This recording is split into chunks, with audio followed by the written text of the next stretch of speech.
everyone. Welcome back to Cincinnati Zoo Tales. I'm Jenna. And I'm Mark. Thanks to everyone for tuning in for yet another episode. Jenna, I know I say this every single episode. You do say it every single We've got another fantastic episode lined up today. So, really excited. We're being joined by a couple of our amazing researchers over at Crew. Specifically, we're here to talk about bears today, which... who doesn't love bears, especially polar bears? We're being joined by Dr. Erin Curry. Dr. Curry is the director of the Polar Bear Signature Project over at Crew, as well as Emily Virgin. And Emily is a postdoctoral scientist working on the project as well, the Polar Bear Signature Project. So, first of all, we know you're super busy. Thank you so much for joining us, for taking your time out of your day to come chat with us about polar bears. We're really excited. Thanks for having us. And bears in general, right? Like, this is a huge project, which we want to hear all about, what it's called, what it means. But Dr. Erin, will you give us we've had you on the podcast before, so thanks for coming back. But tell us a little bit about how you got to where you are, and then we'll have Emily give us like a little bit more detail of how she got here. Yeah, so I'm going back quite a bit. I'm originally from Philadelphia, and when I was a little kid, I was always interested in science and in animals, and kind of when you're a kid, they always, if you like those things, people encourage you to go to vet school. Mm-hmm. I did work for a vet through high school and college, but I never really felt the pull to go to vet school. And it wasn't until my senior year of college where I took a course in reproductive physiology because it was required, not because I was interested in it. But it was there that I kind of realized I could sort of like merge this interest in wildlife and animals with the study of reproductive physiology. So from there I went to grad school, and in grad school I actually studied livestock, so I studied beef cattle and pigs. And then as I was finishing up my Ph.D., I started looking for jobs, and I would have been very happy to work in any zoo or for a Fish and Wildlife Service or U.S. Geological Survey, but I saw this postdoc position at the Cincinnati Zoo. So when I interviewed, I learned that it was a position that would be focusing on polar bears, which I had never really considered before as a career option, but was happy to get in there and do it. So I've been here at Crew, which is the Center for Conservation and Research of Endangered Wildlife. I've been here for 13 years now studying polar bears. That's amazing. And some people might ask, well, we don't have polar bears anymore. And I could ask you right now, like, so how do you study polar bears? Should we wait until we get into the project, or is there a short answer to that? There is a short answer, yeah. So we don't have polar bears at the Cincinnati Zoo right now, but we work with all the zoos in the country that have polar bears, so they send samples to us. So it really hasn't slowed us down not having bears here at Cincinnati, but I think we're going to have them at the zoo in the future. Perfect. Great to hear. I'm sure anyone listening will be very excited to hear that. Yes, definitely. Emily, will you tell us a little bit about yourself? What's your story? Yeah, so I grew up in northern Illinois.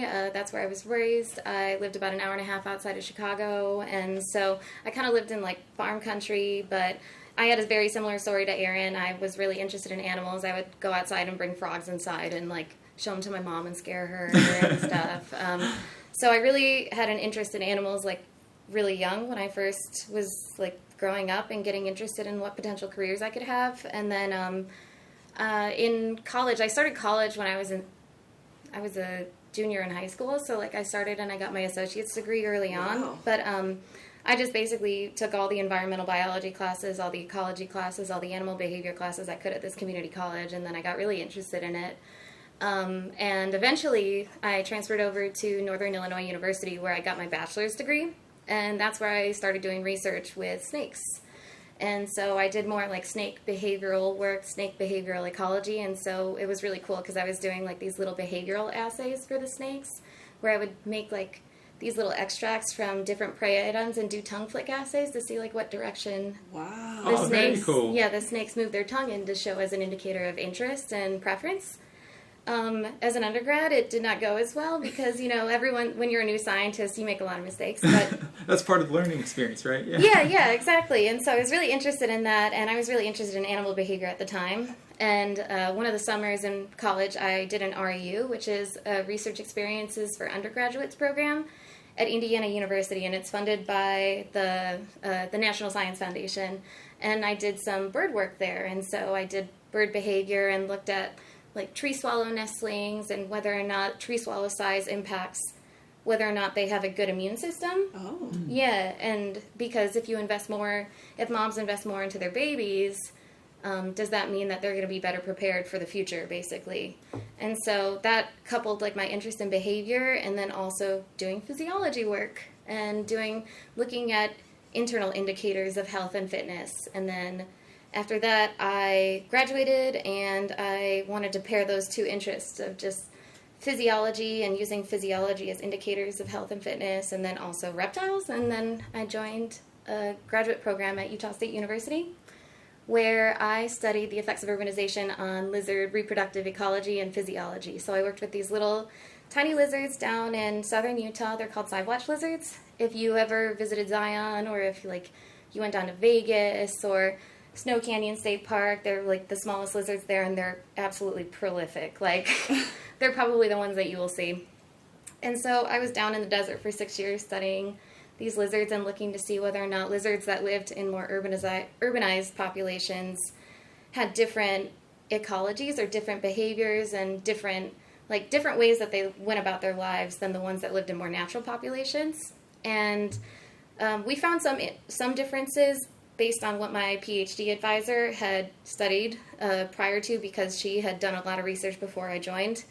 But I was looking at it at the egg level, just basically seeing if females invest different things into their eggs at urban sites versus natural sites, because they have these different competitors, they have these different food sources, and I wanted to see if there was something they were putting in their eggs that were impacting their offspring. Did you find anything? So your PhD is filled with trials and tribulations. One of the hardest things is getting the lizards to lay eggs in the lab. Like, they don't do very well in captivity, and I probably could have done not done a little more, but I thought what I was doing was the proper thing, but maybe it wasn't. But basically, we had a lot of unforeseen circumstances that impacted my ability to do that. So, like, one of the years when I was getting eggs from all these lizards, we had to move into the mouse facility instead of having our own research facility. And so all our lizards were, like, in rooms next to mice. Okay. And then the people at the actual building who were managing all the mice colonies were, like, upping the temperatures in my building, or in my room, because they told me that the lizards were cold. And I was just like, they have heat strips.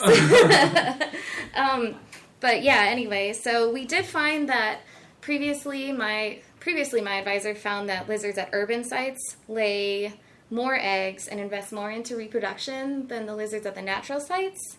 And that might be because, based on her findings, the lizards at the urban sites didn't live as long. So, like, they maybe had a year or two to reproduce, whereas the lizards at the natural sites had a couple more years. So they probably lived to be about 3, 4, 5, even 7 years of age, and these little lizards that are this big.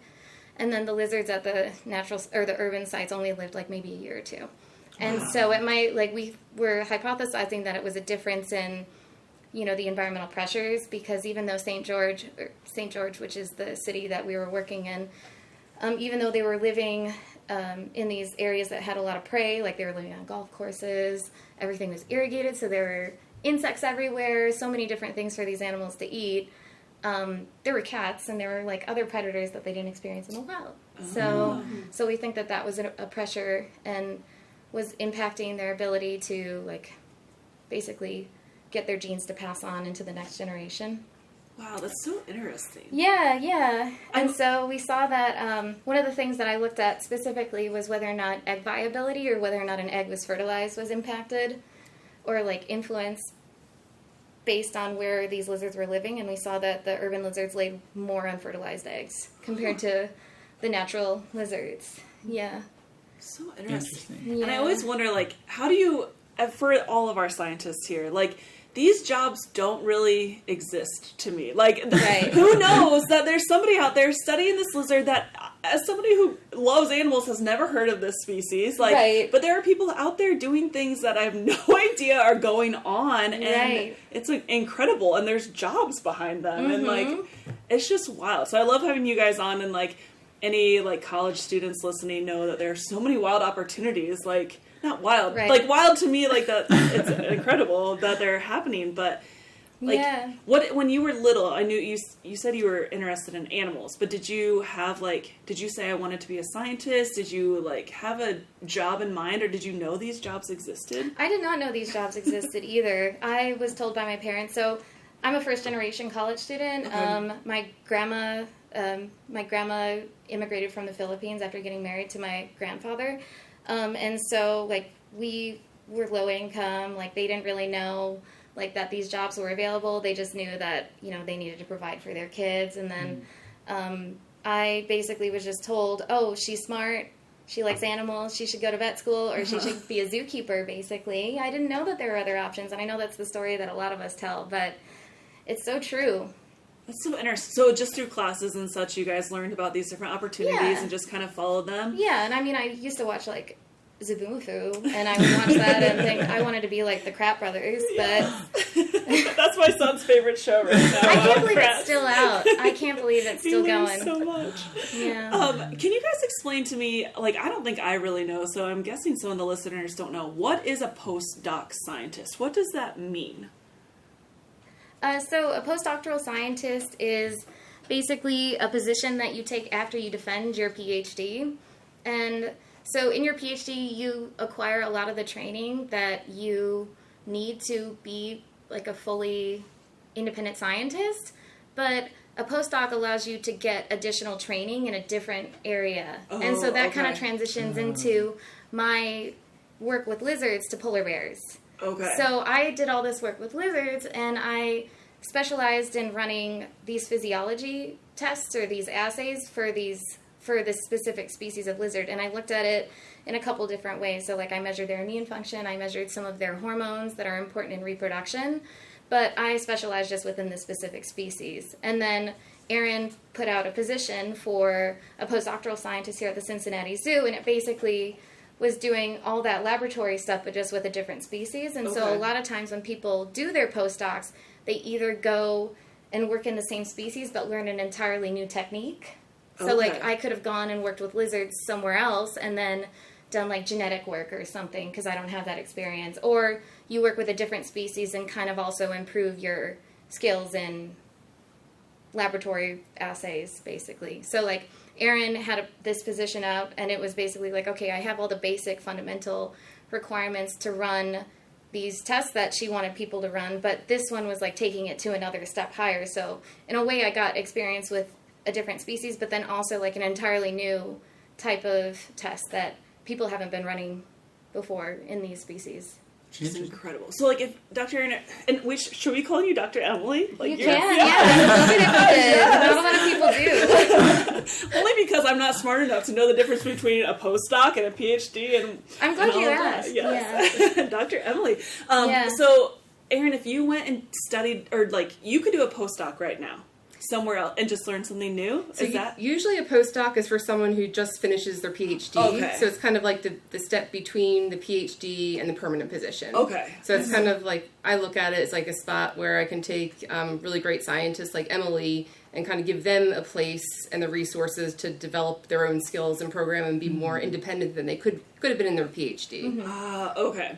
I got it now. Yes. Yeah. So when I started at Crew, I was a postdoc. Okay. And coming from pigs to polar bears, but still focusing on reproduction. Okay. That makes sense. And this might be a stupid question, and maybe we'll get a little bit into it once we get into, like, the polar bear signature project.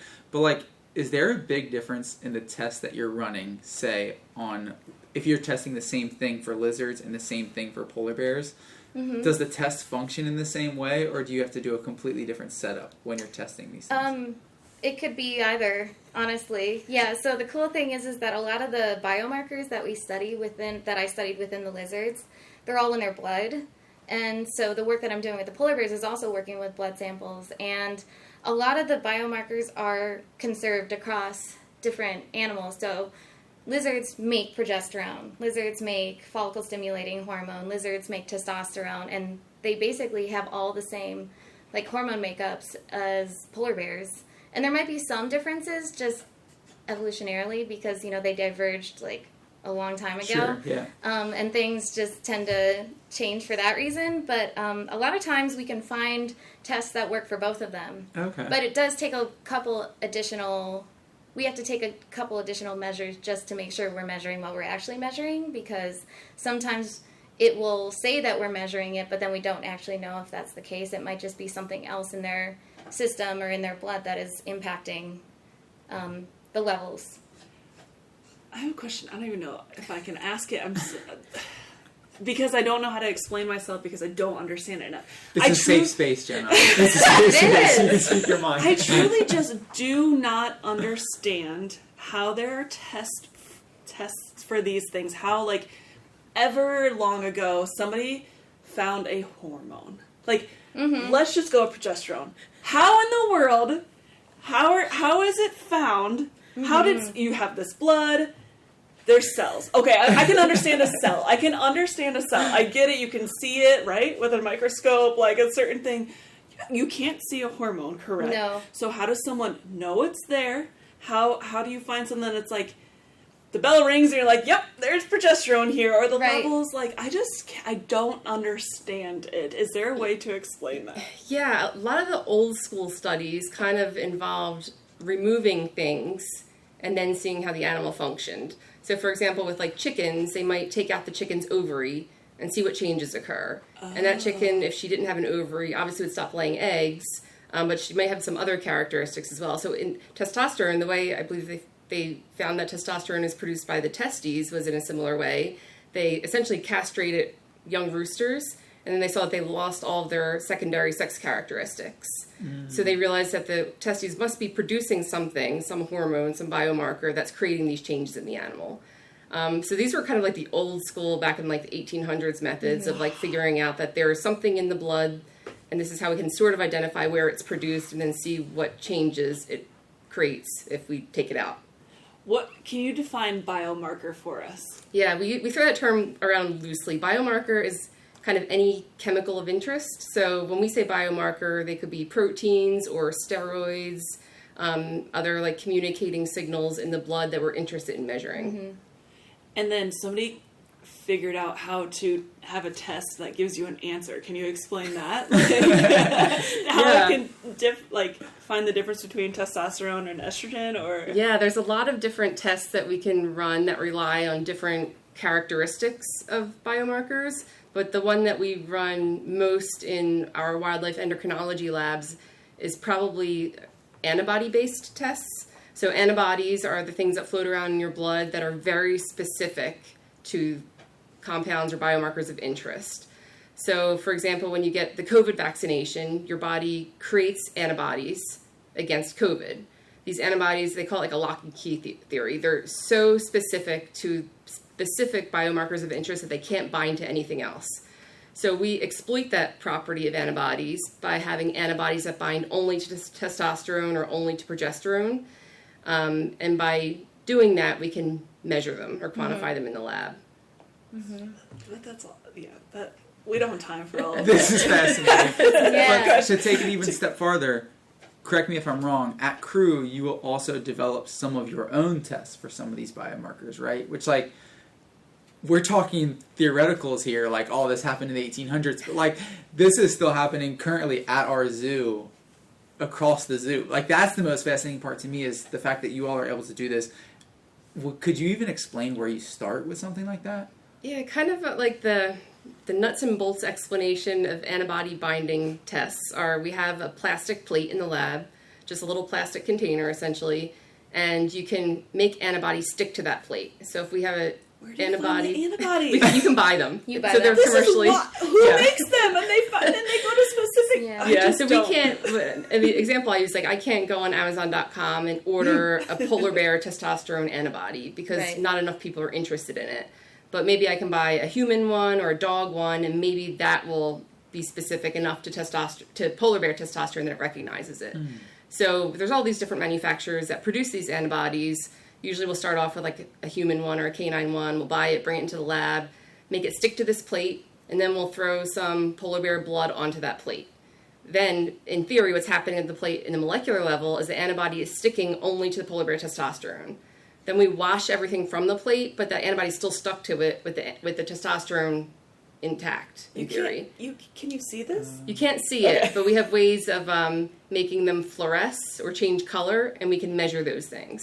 Interesting. And that'll tell us how much is in it. How much testosterone is in it. So that's your way to isolate this one single hormone from everything else that's going on in the blood. Exactly. And you have to develop each one of these tests for every single hormone that you want to test? In every single species.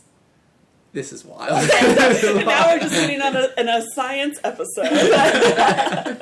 But I'm sure more questions like this. That was a good explanation. It helps my brain understand it. I still don't get how you wash it. It doesn't ruin things. But like, and how antibodies are made. Anyways, let's hear about your project, because I think it involves a lot of these questions, right? Yeah, this is a really great segue into what Emily's doing. So traditionally, we've been measuring just one hormone at a time. Testosterone, polar bear testosterone, measure it all. Then we start over and we measure polar bear progesterone, measure it in all the samples.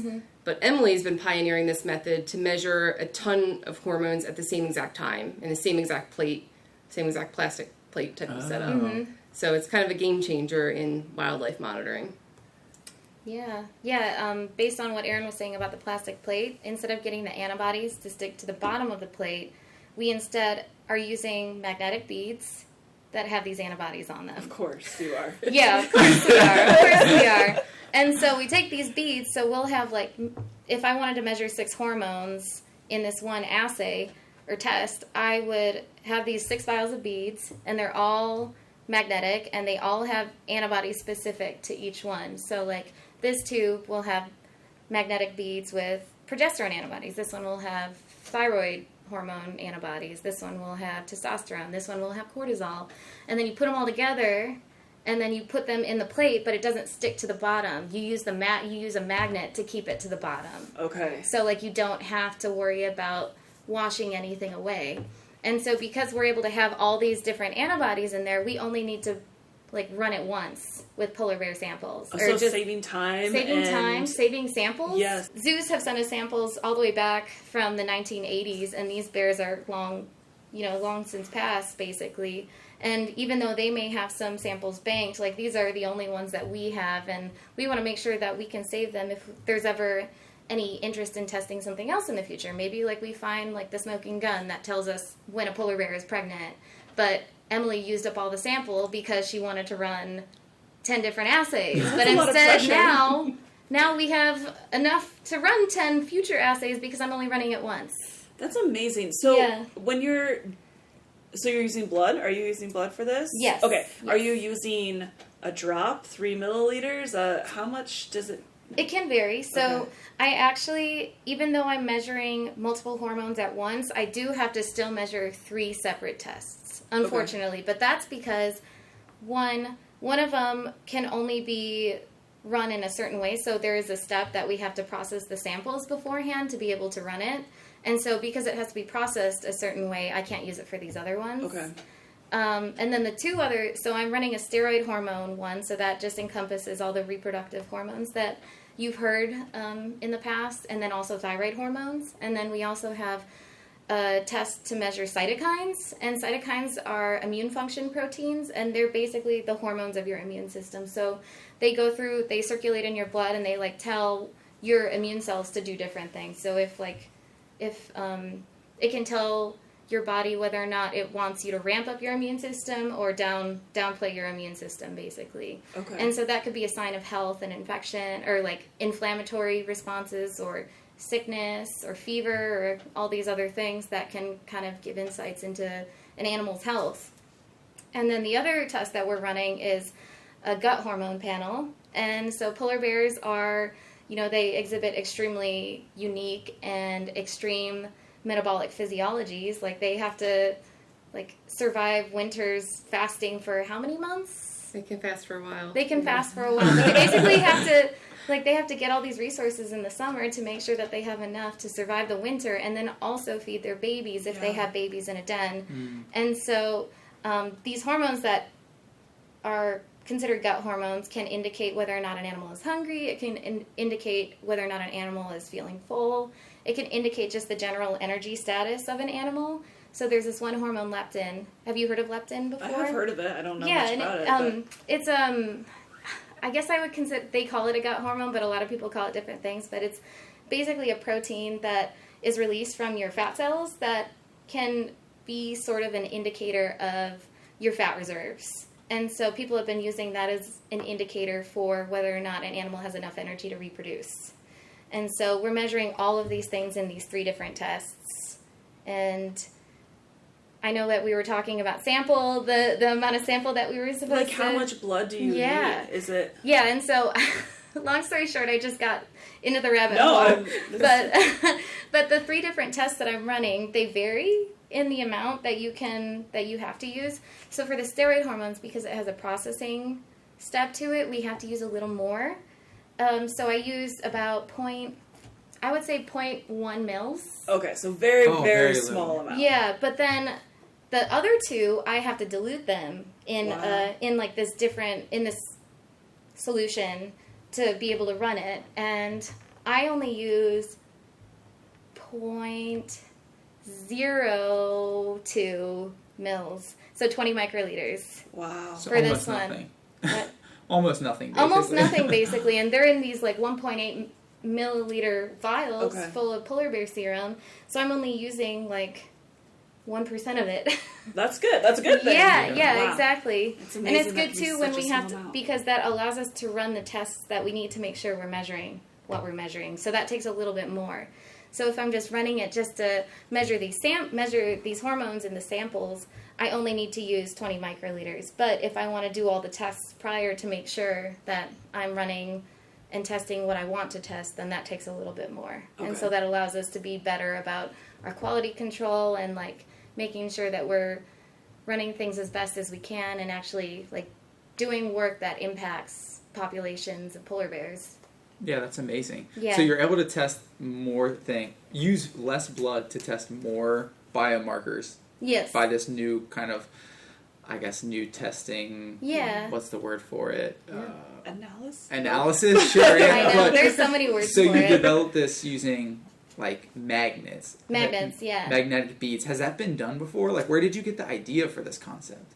Well, Erin is the one who wrote the grant on it and got the money for it. But correct me if I'm wrong, but it's been around since like the early 2000s, right? And it's just mostly been done by biomedical companies and hospitals. Like Children's Hospital has regularly been using it since like the 2010s. Did Dr. Louisa say she did something with she did. Magnets? Yeah, and I didn't understand it then either. Yeah, it's easier if you can see it kind of happen, like see or at least a photo diagram of it. But yeah, it's been around since, as Emily said, the early 2000s, but no one's used it in wildlife yet. Yeah. Okay. Which for us, like we talk about getting polar bear blood, and we can get 5 mils of polar bear blood pretty easily. But like think about all the little things like the snakes and the frogs and the sparrows, where you can only get 0.2 mils of blood. Right. Now before you had to decide like what's the most important thing I want to measure from the sample. Now, hopefully, or in the future, maybe we can measure all the things. Yeah. Right. Amazing. And you had to be picky too about what you would measure. So if you're like, I only have 0.2 mils of blood, okay, I'm going to have to choose these 2 because I think these are the most important and will give us the answers that we need. But now you can do more like exploratory or like discovery about these other hormones that may or may not be also important, but we haven't had the ability to measure them in the past because no one prioritized it because they considered this other hormone more important. Yeah. Okay, I have a lot of questions, but I want to go back to tell us the project and why you're doing it and like a little bit about that and the grant you wrote. And yeah, so our history at Crew in studying polar bears has been primarily focused on reproductive monitoring. So for the first 10 years of my career at Cincinnati, we focused on things that we could measure in fecal samples. Steroids are pretty stable in fecal samples, so steroids are things like progesterone and cortisol and testosterone, and they don't break down too easily, and that's why a bear can poop out on the habitat and it can sit there for 12 hours and someone picks it up and puts it in a freezer and it's still fine, it's still intact. But there are so many interesting hormones like the protein hormones that aren't stable at harsh conditions. So things like in human medicine, things like FSH or AMH or prolactin, those are all proteins and they just break down really easily, and after they break down they're pretty impossible to measure. So again, the first 10 years studying things in fecal samples, but then I started learning that all these zoos are now training their bears for voluntary blood collection, and we're doing that in a lot of species now. And the ability to collect blood just opens up so many new doors for different studies. So we put out a call a few years ago to all the different zoos in the United States, asking them, like, hey, I know vets have a lot of old serum in their freezers. Can you just send me some samples, and we'll start this project and see what hormones we can measure in polar bear serum. So that's where Emily came in. with doing all the serum work. Okay. And we're hoping now that she's done all this like fantastic groundbreaking stuff, we're hoping to expand into other bear species as well. Interesting. So what's the ultimate goal of the project? Like, what are you hoping to discover or find out by studying all these biomarkers? Yeah, we hope to develop better monitoring methods for bears. So these are techniques that are commonly used in humans and even in livestock, in cats and dogs. But we don't know, like, just reference interval hormones for most of our wildlife species. So if we were to take serum from a polar bear, take a blood sample from a polar bear, and let's say we want to measure AMH, which is a marker of fertility in pretty much every species, what's a normal polar bear AMH level supposed to be? Mm-hmm. So by measuring it in hundreds of samples, hopefully we can establish those normal reference ranges so that if there's an old infertile female, we'll be able to better identify her as such by her different AMH levels compared to fertile bears. And to me that makes sense for zoos. Like, it would impact who is breeding, who you're hoping will breed, who you're expecting to breed, and like, and who you pair with who. Will it help in the wild eventually? Yeah, so that's our ultimate goal, and everything that we do at Crew, we hope will help wild populations and help conserve wild populations. But in polar bears especially, right now they're losing their habitat and they're being exposed to higher and higher levels of environmental pollutants. And we know that these pollutants can impact reproduction. So they can cause damage to the uterus over time. They can cause changes in inflammatory markers that Emily was describing, like cytokines. So by looking at these things in zoo bears, hopefully we can figure out what's normal, what indicates illness, and then measure samples from wild bears and see where they fall into it and make some inferences about how wild populations are doing. It's amazing. Mm-hmm. Because in the wild, they're only able to look and collect information from a bear at one single time point. And so with that, they might collect a blood sample, or they probably collect blood samples, and they do their routine like monitoring for them, but they only just get that one snapshot of this one bear at this one time point. Whereas like all the information that we're able to collect from the zoo bears here, we can look at bears' physiological status across from cubbing age all the way to geriatric adult age, I guess. Yeah, and you could get samples like monthly or weekly if you needed to, exactly. right? And like, so we could say, okay, like this cub has this level of cortisol, that's pretty normal based on everything else. But then if it's different when they're like a teenager or like they're like reaching sexual maturity, like having that information at these different life stages too is super helpful so we can know what's normal and what's not. And it also gives us a different indicator of population health in the wild too, because they aren't able to measure all of these things at once and they pick and choose the most important things as well. Yeah. Are you working with scientists that are working with the wild polar bears? Have they sent you any samples, or is that something in the future you're hoping to happen? Or yeah, recently we've been connecting with some field researchers, and we're hoping to start using these same assays that Emily's been working on samples collected from wild bears. And I'm really curious to see how they compare, how the wild bear samples compare to our zoo bear samples. Me too, and I think it's awesome that you guys are collaborating and all working together. So Right. when you get these samples, this is one of my questions earlier when you were talking about you have the 3 different types. Mm-hmm.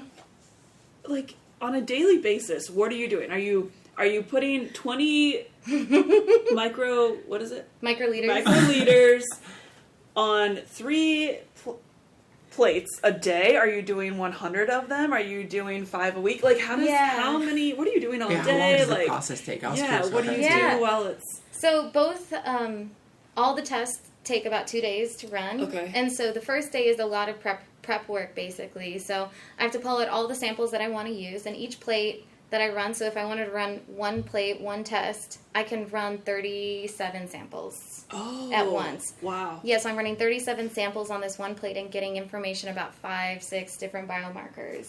1 second. 37 samples meaning 37 different bears? Yeah, 37 different bears. And you can put them all on the same plate? Mm-hmm. And and we run know... them twice on each plate so we can make sure that they're similar to each other and that there wasn't something like that was messed up in the assay. So you're not looking for an individual's information. You're more like, if there's 37 different bears on one plate, how can you tell the difference? Or does it not matter? So different. When I say different bears, I mean different samples from a bear. So I could have like 37 samples, but it could be like 2 of them are from this one bear. One was from like 2014 in the fall, and then this other one was from 2020 in the spring, or something like that. But it's the same individual bear. Sometimes. So Sometimes. basically, like, we have bears from all these other samples from all these other zoos, from all these other bears. We have, I'll just tell you the breakdown of samples that we have, if that's okay. We have over 400 samples. I think right now we have about 461 serum samples, blood samples, from 96 bears across the United States. And so, because there are 400 samples and 96 bears, that means we have, you know, a couple samples of blood per bear that we can measure over time. But, like, you're asking about the plate, so you're asking how can we tell the difference? Yeah, and does it matter, or are you just trying to see? Like, so the plates, they're these little rectangular, they're like 3 by 4 inches, and they have 96 individual spots. Okay. And we can run a different test. I'm imagining a petri dish. No. Just so you know. This is what I was thinking. They're like basically 96 petri dishes in this plate. Okay, that makes so much sense. I'm so sorry for not. Thank you for clarifying. I was like, I don't get it. No, but each of the little petri dishes is like 4 millimeters. Oh, okay. Yeah. I see. Okay, so a plate has individual spots. Yes, 96. exactly. Okay. That makes so much more sense. Okay. See, we are like, I mean, my science background goes back to petri dish and like swabbing bacteria on it and seeing which one grows the most. That's like mine. So the things you guys do is just blows my mind. Dishes. If you ever went to the crew cart within the past year, we did have like a little demo of it. We had one of those plates, and we just put like different color beads in them to show people like this is how you can measure 5-6 different hormones. I wasn't sure if you were. I think that it's put away now, but if every you ever want to time see it, we do an episode, Mark and I are like, okay, we need to check that out. We need like there's so much going on that even like working in the same place, we have no idea what others are doing half the time. So I love learning like what's going on. Okay, so you're doing a test. It takes like 2 days. Yes. What other things are you doing? How do you analyze it afterwards? Yeah, so we have, so on day 1, I pick out the samples that I want. So I'll pull out enough to do one test because it takes so long. It doesn't take super long, but it's a bit of an effort. So I want to make sure that I'm doing everything to the best of my ability. And so I try to do 1 to 2 plates at a time. Pull the samples out, and then I dilute the samples. And basically, it's just all the prep work, day 1, getting everything ready to actually run the test. Okay. And then so once I get all the solutions ready and I get all the samples ready, I put them all on the plate, and then I add the beads to it, the magnetic beads to it. And then after that, it goes on this thing that shakes it overnight in the fridge. So it basically just gives the serum or the polar bear blood ample time to like mix together with the beads and antibodies because we want to make sure that they're interacting enough. And then the next day is when we read it. And we put it on this machine called the Luminex 200, which is the machine that is able to look at the beads and tell you exactly what beads are fluorescing or showing the intensity of hormone in each sample. Okay. And because these beads are different colors, so testosterone is a different color than progesterone, and because they also change colors with how much is in it, you can see what hormones are shining more versus hormones that are shining less, basically. Wow. Luminex 200 definitely sounds like something from a sci-fi movie. I know. Yeah, it's this like really fancy machine that we have in crew that we got last year thanks to the support of the Cincinnati Zoo. It was amazing, and it's allowing us to collaborate with people from the Memphis Zoo, with wildlife researchers, other people at the Smithsonian who are interested in it, or like wanting to test out their samples on this machine, and it might hopefully encourage other zoos to potentially invest in this. Yeah, that's awesome. When you're analyzing the beads at the end of this to like kind of look at the color patterns or coloration on them, do you have to? How big are the beads? Like, do you have to put them under a microscope? I wanted to ask that. How are you looking at these things? So the funny thing is, the beads are visible to the naked eye if you put it under a microscope. Okay. They're about the size of a red blood cell. And so barely visible to the naked eye. So I can't see it when I go like this, but there have been times where you have to put the beads on a magnet when you're doing all the washing and stuff, and so there have been times where when I put it in the machine and it says, oh, there are no beads in here, and I'm like, well, that doesn't make sense, and then I just go take it over to the microscope and look in that one and be like, no, there are beads in there, and then so I have to go make sure that the machine is working right just because of that. Yeah, so they're visible to the naked eye, but What was the original I question? was How asking about big? the size Yeah. because that makes sense if Yeah. you're saying each petri dish is like 4 millimeters, Yeah. right? Right. Then it makes sense that the beads are that tiny. Yeah, and there are like thousands of beads in each well. I was Okay. gonna say, does it matter how many? Are you just like, how are you even moving them? Are you using little tweezers? Are you dumping? Yeah, so we use the just a regular pipette okay. to do it.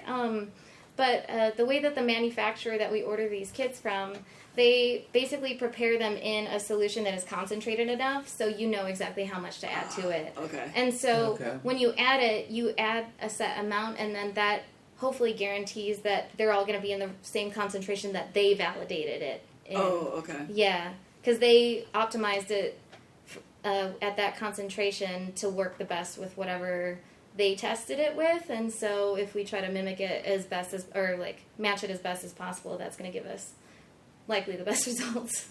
Yeah, that makes sense. Yeah. When it comes to like actually looking at the coloration, Mm-hmm. how do you know like?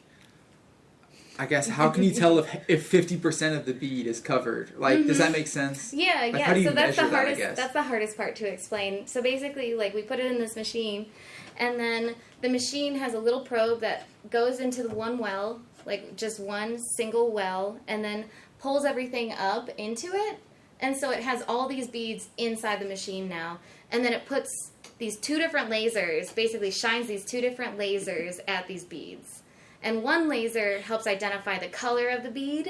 So it'll be able to tell if this bead... Sounds very sci-fi. Erin's laughing at us because Mark and I are just like, you're what? No, this is Does this definitely make something sense? from Star Okay, Wars. yeah. I'm just saying. This is incredible. Yeah, and so this one laser tells you what color it is. So it'll tell you if it's progesterone or testosterone or cortisol. And then this other laser will look at how much it shines. So like it'll be like, okay, this is testosterone. And then this laser is telling you, okay, it's shining a lot. And then so that'll tell you what the level is of this one specific one. Okay. But the crazy thing too is that because we have thousands of beads in there, like it's doing this all simultaneously. So it's seeing like, okay, this is a red bead, this is a blue bead, this is a pink bead or whatever. And then Who came up with that machine? And it literally Jeez. only takes like 15 seconds to read one, and then it'll go on to the next one. And then you're getting like real-time data just right there. Wow. On the screen. Science. Science is I'm happy to show you guys it if you ever want to come over. Yes, I'm running we'll plates be there. all the time. I definitely want to see this. Yeah.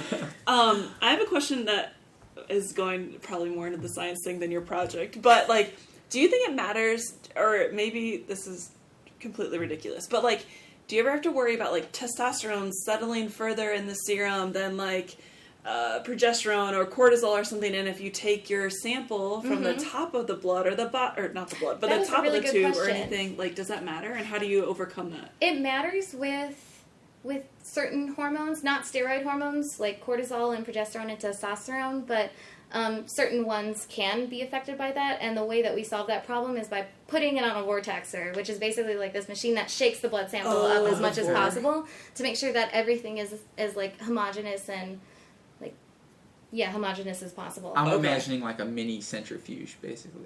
The centrifuge spins things down, so No, like you're so the opposite. the opposite. Yes. But we do use that too in case there's like ever like just crud inside the tube or inside the blood samples, because sometimes there is. Yeah. Yeah. So for the project, what are you mostly doing? Like, Dr. Erin, are you overseeing this? What is your part? I mean, I know it's a huge part. That question didn't come out right, but you know what I mean? Like, Yeah, so Emily's been really like pioneering doing 99% of this. My primary role is to get the funding for it. Okay. Which is pretty important. Yes. And then sort of let Emily run with it. But we talk all the time, and we go back and forth about like what should we look at next, or Right. what's the best way to think about this data. And then I'm also writing a lot of papers right now, just focusing on trying to wrap up some other studies. In a talk that you gave to us as like an animal department, you were talking about polar bear and bear reproductive health in general, and I found it really interesting. Will you tell us a little bit about that? Yeah, so that's a different aspect of our newest grant that was funded by IMLS, Institute for Museum and Library Services. So what we're doing, we're interested in learning about reproductive pathology in wildlife. So in humans, for example, if a female isn't getting pregnant, she can go to the doctor and they can run a variety of blood tests like Emily's working on, but they also usually do a physical exam to make sure nothing's wrong. And sometimes that physical exam involves taking tiny little samples biopsies from the uterus to look at the tissue under a microscope.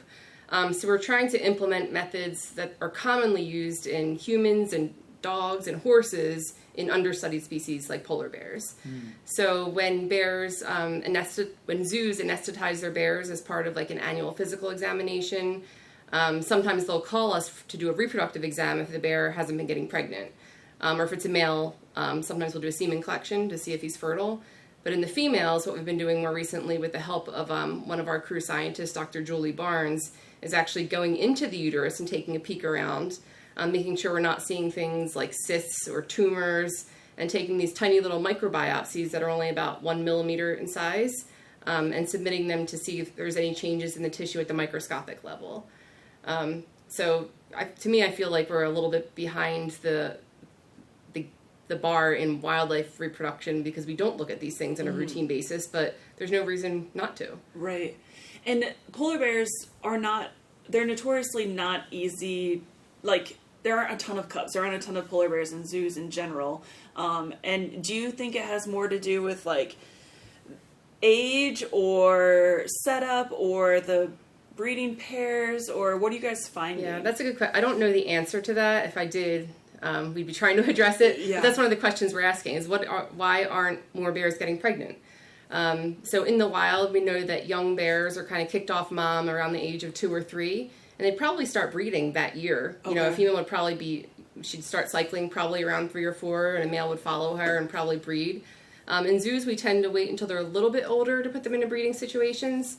So I don't know if it's an age thing. There's certainly a lot of things that in management that we could think about. You know, we could think about looking at diet a little harder. We could look at denning areas. There's so many different factors that could go into it, and I don't have the answer for that yet. Is this a problem that's specific to polar bears, or is this kind of a problem across bear species in general? That's a good question. I don't know for sure. I know some other species of bears tend to breed better than polar bears do. I don't know if that's just the population we're working with right now or if that's across the board. Yeah, that makes sense. And are polar bears in the wild having less cubs each year, or like because of there's so much going into it, right? Like than polar bear populations in general with habitat loss and pollutants and things like that. So there's probably less polar bears in general, of course. But have you noticed for the reproductive ones if they're having less? I'm not sure what the long-term trends are, but they do know that females that are in poorer body condition, so females with less fat, tend not to produce cubs as often as fat females, which makes sense because females need a lot of fat stores to produce milk and to raise their young. So that's certainly dependent on ice that year because polar bears need ice to hunt. If they don't have enough ice, then they can't get access to enough seals, so they'll be thinner and then less likely to produce cubs.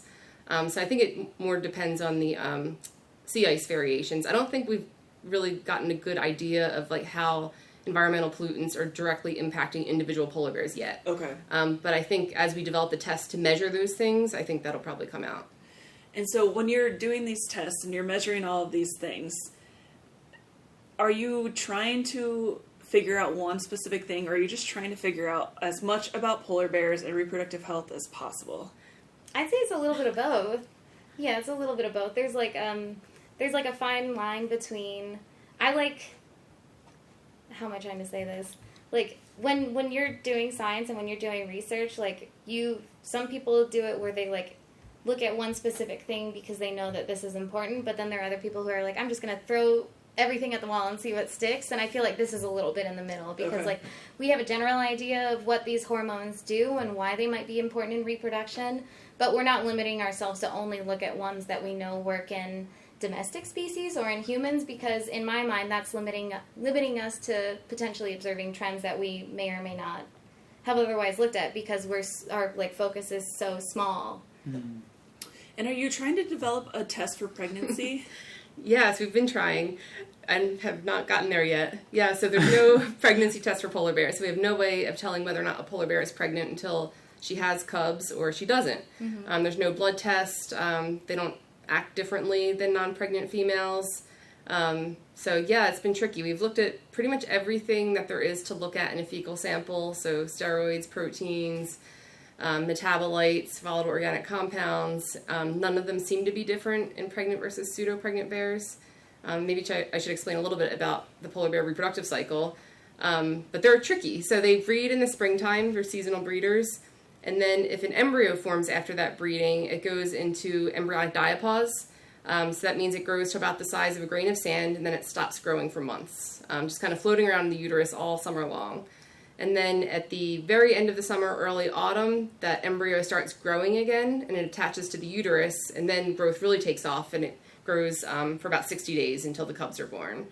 So polar bears have these two really distinct phases of pregnancy, this embryonic diapause phase and this placental pregnancy phase. So that in itself makes studying polar bear pregnancy pretty tricky. And then to top it off, a lot of females seem to go through these pseudo-pregnancies. So a pseudo-pregnancy occurs when non-pregnant females have they act like they're pregnant, and hormonally they have high progesterone like you see in pregnant animals of most species, but they don't produce cubs. And in the beginning, I thought that these, what we were calling pseudo-pregnant females, I thought they might be females that were losing their pregnancy, so maybe getting pregnant and then the pregnancy was lost somewhere along the way. But then we started monitoring females that were housed not with males. So solo housed females or just two females housed together, and they're experiencing pseudo-pregnancy. So we know that it is a true phenomena. What is the benefit to the diapause? Is there one? There is, yeah. So the reason that diapause evolved and typically occurs in most species is to time offspring production with a time that's favorable for offspring survival. Why would the breeding Yes, season? so let's think about polar bear breeding season. It Okay. happens in like spring, March-ish, we'll say. What if that female got pregnant and that fetus started growing immediately and then was born in like September? That's right in time for the coldest, harshest months of the year. That would not be good for a tiny little cub to be surviving. Mm-hmm. But if the female can suspend that pregnancy or sort of put it on pause and then have those cubs in January, which sounds awful, but she's cozy in her den at that time. By the time the cubs are ready to start walking out of the den, it's like March, April, just like priming up for nicer weather. So this ensures that females have cubs and that they're ready to be going out at a time that is not so harsh. Why not breed the breeding season being like September then? That's a good question. Okay. Yeah, I don't have a great answer for that.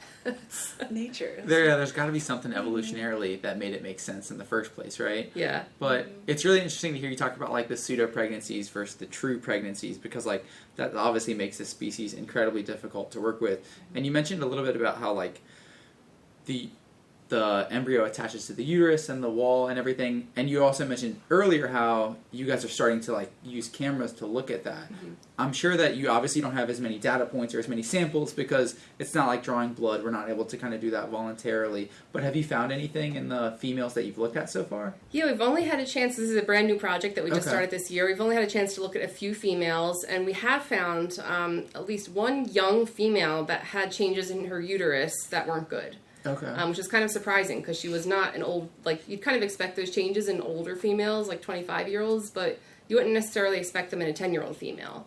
So to me, that's even more push to start looking at more bears and seeing what's normal and what's not normal and what might be, like, indicative of an infertile female. Like, when do you call it? When do you say this female isn't worth, like, prioritizing for breeding? So sort of establishing those boundaries or guidelines. And do we know the reproductive age, like when females, like what's the oldest polar bear that would give birth versus like, is it younger than we ever thought now that we're learning from this research, or is that female just like an oddity? Yeah, I think the youngest female in a zoo to ever give birth was 4 when she Okay. gave birth. So that means she probably got pregnant around the age of 3, which is super young. More commonly, they'll start producing cubs around the age of 6, and their peak is probably around 12 to 14. Okay, so the 10-year-old was Yeah, odd on to the see. young side.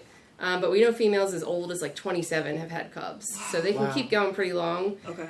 In other species, we have this sort of like joke among reproductive physiologists is breed them young and breed them often. And that'll ensure that they're fertile until later in life. And it's kind of the same with like humans even. Just wild. Yeah. So in polar bears, maybe we should be breeding them at 4 or 5 and then breeding them every 3 years like they would in the wild. Yeah. Man, you guys are doing awesome stuff. I've had a lot of questions. Did you have one? Is there more? I'm just taking it all in right Okay. now. I'm just flabbergasted. So, is there anything else about the project that we've missed or anything that you guys are doing? I did have a question. Like, you're studying all these hormones. You have microscopic beads and the pregnancy test, and this is you're doing amazing things. So I don't mean like, but why can't we figure out the pregnancy thing? Because in female humans, the hormone, you pee on the stick and it shows a color or a plus sign or even digital these days. So like, you guys know how they work way better than I do. So what do you think it is that's missing from polar bears, or why, and how do you even come up with that test? Yeah, so that pee on a stick test, that's based on a little protein that the primate embryo produces. So that pee on a stick test, it works for humans, it works for gorillas, chimps, orangs. I think it might work for some gibbons, but beyond that, it doesn't work for any other species. We don't know of a protein like that bear embryos produce that's unique to pregnancy. What is the protein? It's called HCG, so human chorionic gonadotropin, but no other species produce it that we know of. So I've tried the human pregnancy test on a bear and it didn't work. I wanted to make sure. It's just so interesting because then we figured it out for other animals like giraffe or hippos, right? What do you know what that hormone? I know you guys don't study those, so I'm not trying to put you on the spot. Yeah, but like, I think for those guys, they look at progesterone. Oh, okay. Yeah, so because those species are less likely to go through pseudo pregnancies, so progesterone is a good indicator of pregnancy in those species. Okay. It just doesn't work in these species that experience a lot of pseudo pregnancies, like a lot of the carnivores. And like too. painted dogs will experience pseudo pregnancies. Do we know a benefit of that or any?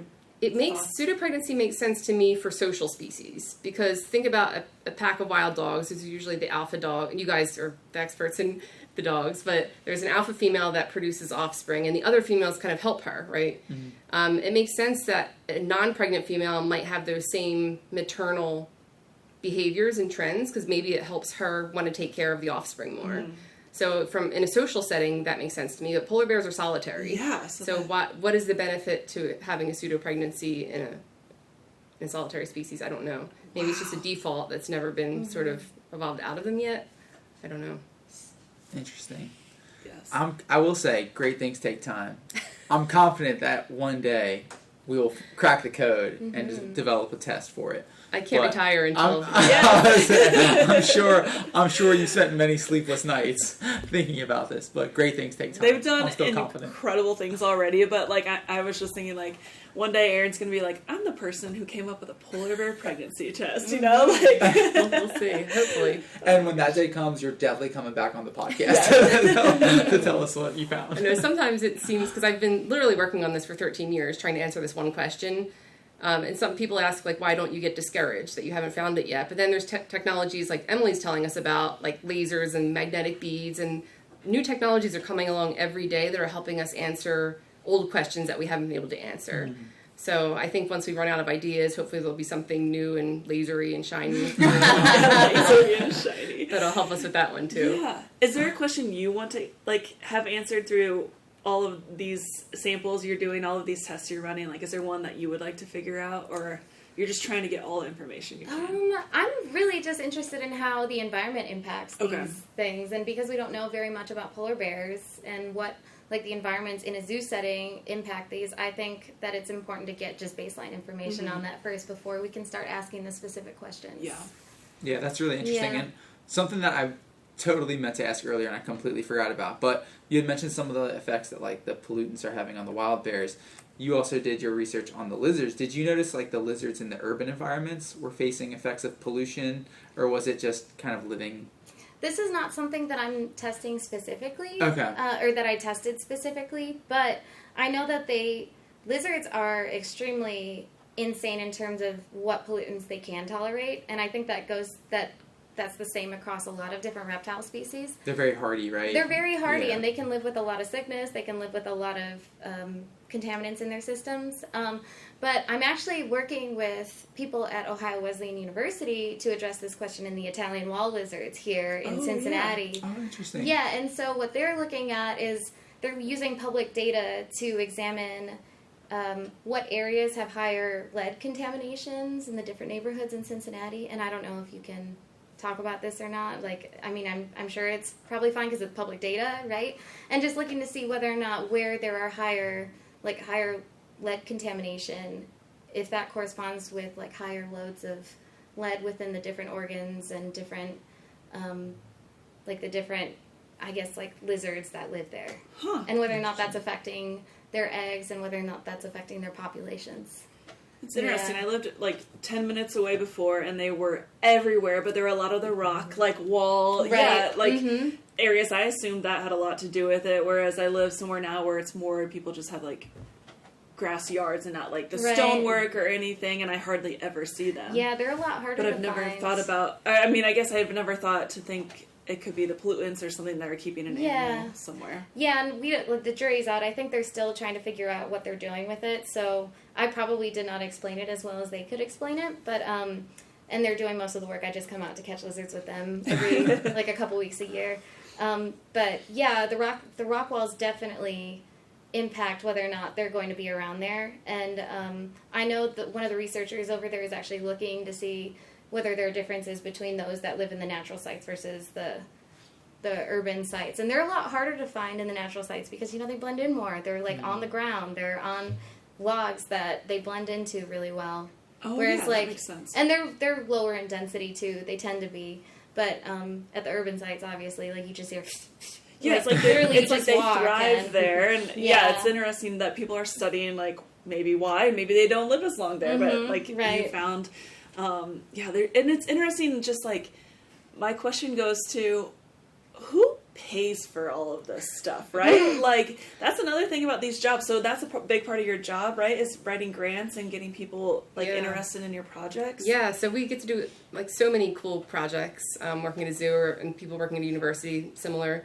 But we have to find people to pay for the science. So a big part of our jobs as scientists is grant writing. So coming up with these ideas and then getting them onto paper and developing them, but also trying to, like, sell them. Is that the hardest part for you guys, or is it individualized? Like, yeah, I'd say it's the hardest part. It's tough, yeah, and it's you're always worried and thinking about the next grant. So even though we just got a pretty, like, sizable grant.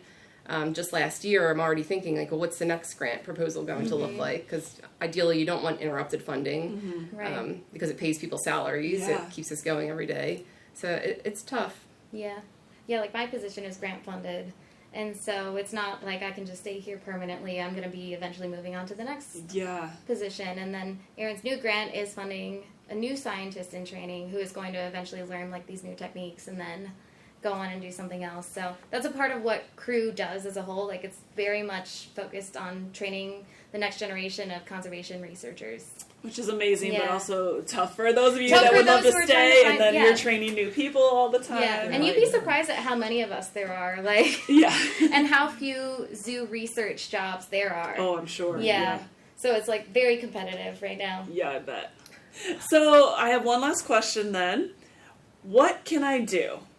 Dr. Emily, do you have anything you do at home that, like, somebody else could do at home easily? You don't have to be rich to do it, anything? The one thing that I do at home that I think of that you guys haven't already mentioned on this podcast is that I try to use laundry detergent that is not water-based because it takes a lot of energy for these trucks and companies to move these detergent across the entire United States. So if you get it in powder form, you're, like, saving that energy, and then you're also just making sure you're reducing, like, extra water consumption, and you're reducing the amount of plastic use because oftentimes these containers come in cardboard things. And so we try to do that to, like, do our own small little part because it's recyclable and because hopefully we're doing or actually helping that sort of energetic impact. But yeah, it's so hard these days. Like, everything you do, you have to question, like, am I making, like, causing more issues? Is this small thing that I'm doing helping? But we believe here that all the little things can add up. Yes. And the more you know is helpful. So I've never even thought of that. I do the, like, they're like strips. Like the sheets? Yes. I've done that too. They come in the cardboard box. So but I've never thought about that, like, as being, like, I would reducing energy. Yeah, the strips are really nice too, because I've bought those too.